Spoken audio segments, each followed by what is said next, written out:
Chapter 2 That night Neewa had a hard attack of Mitsupiyu, or stomach ache. Imagine a nursing baby going direct from its mother's breast to a beefsteak. That was what Neewa had done. Ordinarily he would not have begun nibbling at solid foods for at least another month. But nature seemed deliberately at work in a process of intensive education, preparing him for the mighty and unequal struggle which he would have to put up a little later. For hours Neewa moaned and wailed, and Noozak muscled his bulging little belly with her nose, until finally he vomited and was better. After that he slept. When he awoke he was startled by opening his eyes full into the glare of a great blaze of fire. Yesterday he had seen the sun, golden and shimmering and far away. But this was the first time he had seen it come up over the edge of the world on a spring morning in the Northland. It was as red as blood, and as he stared it rose steadily and swiftly until the flat side of it rounded out and it was a huge ball of something. At first he thought it was life, some monstrous creature sailing up over the forest toward them, and he turned with a whine of inquiry to his mother. Whatever it was, Noozak was unafraid.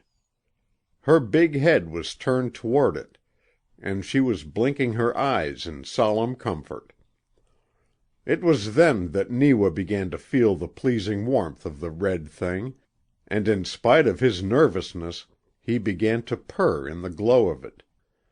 From red the sun turned swiftly to gold, and the whole valley was transformed once more into a warm and pulsating glory of life.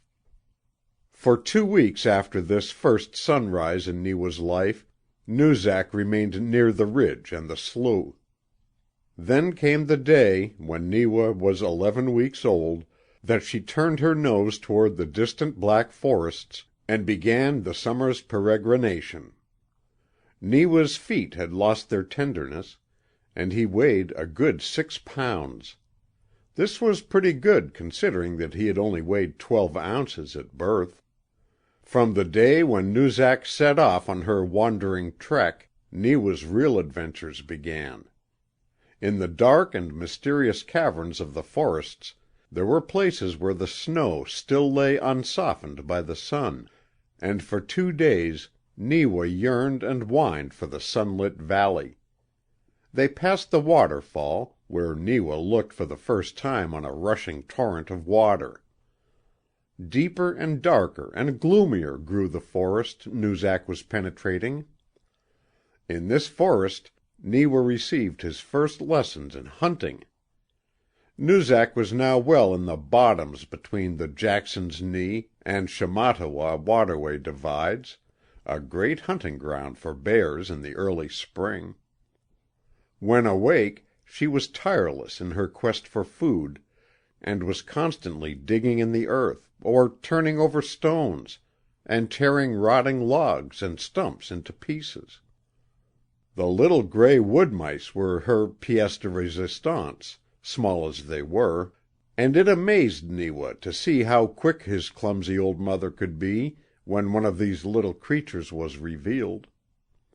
There were times when Noozak captured a whole family before they could escape, and to these were added frogs and toads, still partly somnambulant, many ants, curled up as if dead, in the heart of rotting logs, and occasional bumblebees, wasps, and hornets. Now and then Neewa took a nibble at these things. On the 3rd day Noozak uncovered a solid mass of hibernating vinegar ants as large as a man's 2 fists and frozen solid. Neewa ate a quantity of these, and the sweet vinegary flavor of them was delicious to his palate. As the days progressed, and living things began to crawl out from under logs and rocks, Neewa discovered the thrill and excitement of hunting on his own account. He encountered a second beetle and killed it. He killed his first wood mouse. Swiftly there were developing in him the instincts of Soominitik, his scrap-loving old father, who lived 3 or 4 valleys to the north of their own, and who never missed an opportunity to get into a fight. At 4 months of age, which was late in May, Neewa was eating many things that would have killed most cubs of his age, and there wasn't a yellow streak in him from the tip of his saucy little nose to the end of his stubby tail. He weighed 9 pounds at this date, and was as black as a tar baby. It was early in June that the exciting event occurred which brought about the beginning of the big change in Neewa's life, and it was on a day so warm and mellow with sunshine that Noozak started in right after dinner to take her afternoon nap. They were out of the lower timber country now, and were in a valley through which a shallow stream wriggled and twisted around white sandbars and between pebbly shores. Neewa was sleepless. He had less desire than ever to waste a glorious afternoon in napping. With his little round eyes he looked out on a wonderful world, and found it calling to him. He looked at his mother and whined. Experience told him that she was dead to the world for hours to come, unless he tickled her foot or nipped her ear, and then she would only rouse herself enough to growl at him. He was tired of that. He yearned for something more exciting, and with his mind suddenly made up, he set off in quest of adventure. In that big world of green and golden colors, he was a little black ball, nearly as wide as he was long. He went down to the creek and looked back. He could still see his mother. Then his feet paddled in the soft white sand of a long bar that edged the shore, and he forgot Noozak. He went to the end of the bar, and turned up on the green shore where the young grass was like velvet under his paws. Here he began turning over small stones for ants. He chased a chipmunk that ran a close and furious race with him for 20 seconds. A little later, a huge snowshoe rabbit got up almost under his nose, and he chased that until in a dozen long leaps Wapoos disappeared in a thicket. Neewa wrinkled up his nose and emitted a squeaky snarl. Never had Soominitik's blood run so riotously within him. He wanted to get hold of something. For the first time in his life he was yearning for a scrap. He was like a small boy who the day after Christmas has a pair of boxing gloves and no opponent. He sat down and looked about him querulously, still wrinkling his nose and snarling defiantly. He had the whole world beaten. He knew that. Everything was afraid of his mother. Everything was afraid of him. It was disgusting, this lack of something alive for an ambitious young fellow to fight. After all, the world was rather tame. He set off at a new angle, came around the edge of a huge rock, and suddenly stopped. From behind the other end of the rock protruded a huge hind paw.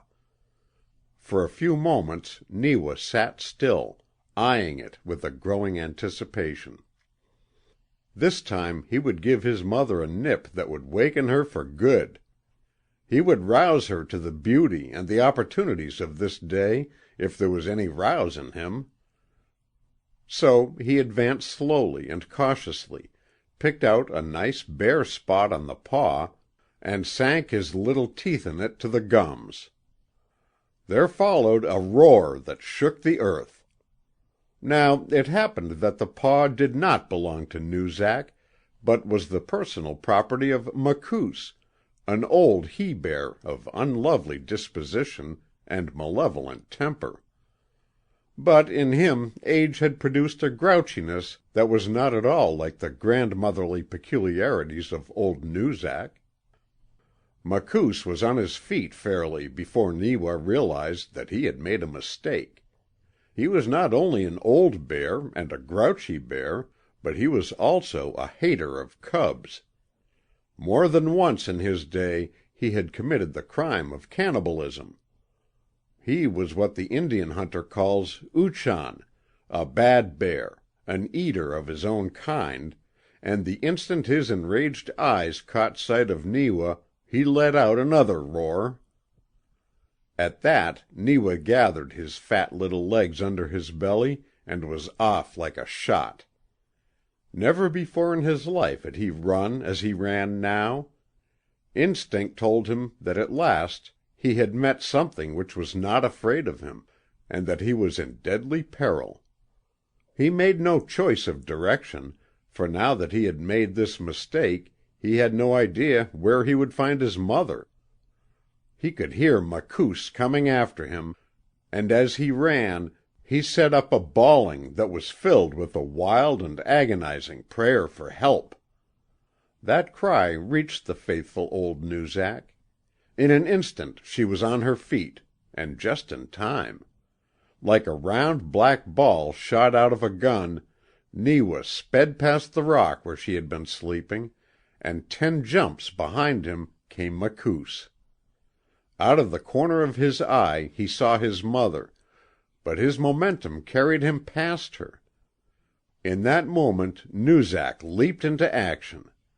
As a football player makes a tackle, she rushed out just in time to catch old Makoos with all her weight full broadside in the ribs, and the 2 old bears rolled over and over in what to Neewa was an exciting and glorious mix-up. He had stopped, and his eyes bulged out like shining little onions as he took in the scene of the battle. He had longed for a fight, but what he saw now fairly paralyzed him. The 2 bears were at it, roaring and tearing each other's hides and throwing up showers of gravel and earth in their deadly clinch. In this first round Noozak had the best of it.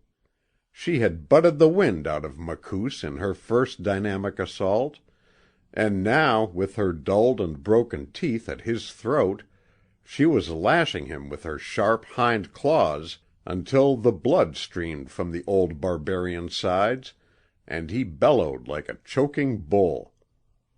Neewa knew that it was his pursuer who was getting the worst of it, and with a squeaky cry for his mother to lambaste the very devil out of Makoos, he ran back to the edge of the arena, his nose crinkled and his teeth gleaming in a ferocious snarl.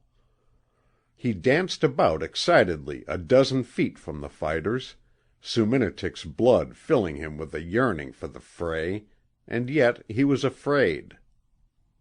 Then something happened that suddenly and totally upset the maddening joy of his mother's triumph. Makoos, being a he-bear, was of necessity skilled in fighting, and all at once he freed himself from Noozak's jaws, wallowed her under him, and in turn began ripping the hide off old Noozak's carcass in such quantities that she let out an agonized bawling that turned Neewa's little heart into stone. It is a matter of most exciting conjecture what a small boy will do when he sees his father getting licked. If there is an axe handy, he is liable to use it. The most cataclysmic catastrophe that can come into his is to have a father whom some other boy's father has given a walloping. Next to being President of the United States, the average small boy treasures the desire to possess a parent who can whip any other 2-legged creature that wears trousers. And there were a lot of human things about Neewa.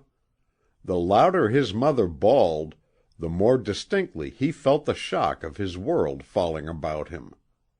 If Noozak had lost a part of her strength in her old age, her voice, at least, was still unimpaired, and such a spasm of outcry as she emitted could have been heard at least half a mile away. Neewa could stand no more. Blind with rage, he darted in. It was chance that closed his vicious little jaws on a toe that belonged to Makoos, and his teeth sank into the flesh like 2 rows of ivory needles. Makoos gave a tug, but Neewa held on, and bit deeper. Then Makoos drew up his leg and sent it out like a catapult, and in spite of his determination to hang on, Neewa found himself sailing wildly through the air. He landed against a rock 20 feet from the fighters with a force that knocked the wind out of him, and for a matter of 8 or 10 seconds after that he wobbled dizzily in his efforts to stand up. Then his vision and his senses returned, and he gazed on a scene that brought all the blood pounding back into his body again. Makoos was no longer fighting, but was running away, and there was a decided limp in his gait. Poor old Noozak was standing on her feet, facing the retreating enemy. She was panting like a winded calf. Her jaws were agape. Her tongue lolled out, and blood was dripping in little trickles from her body to the ground. She had been thoroughly and efficiently mauled. She was beyond the shadow of a doubt a whipped bear. Yet in that glorious flight of the enemy Neewa saw nothing of Noozak's defeat. Their enemy was running away. Therefore he was whipped. And with excited little squeaks of joy Neewa ran to his mother. End of chapter 2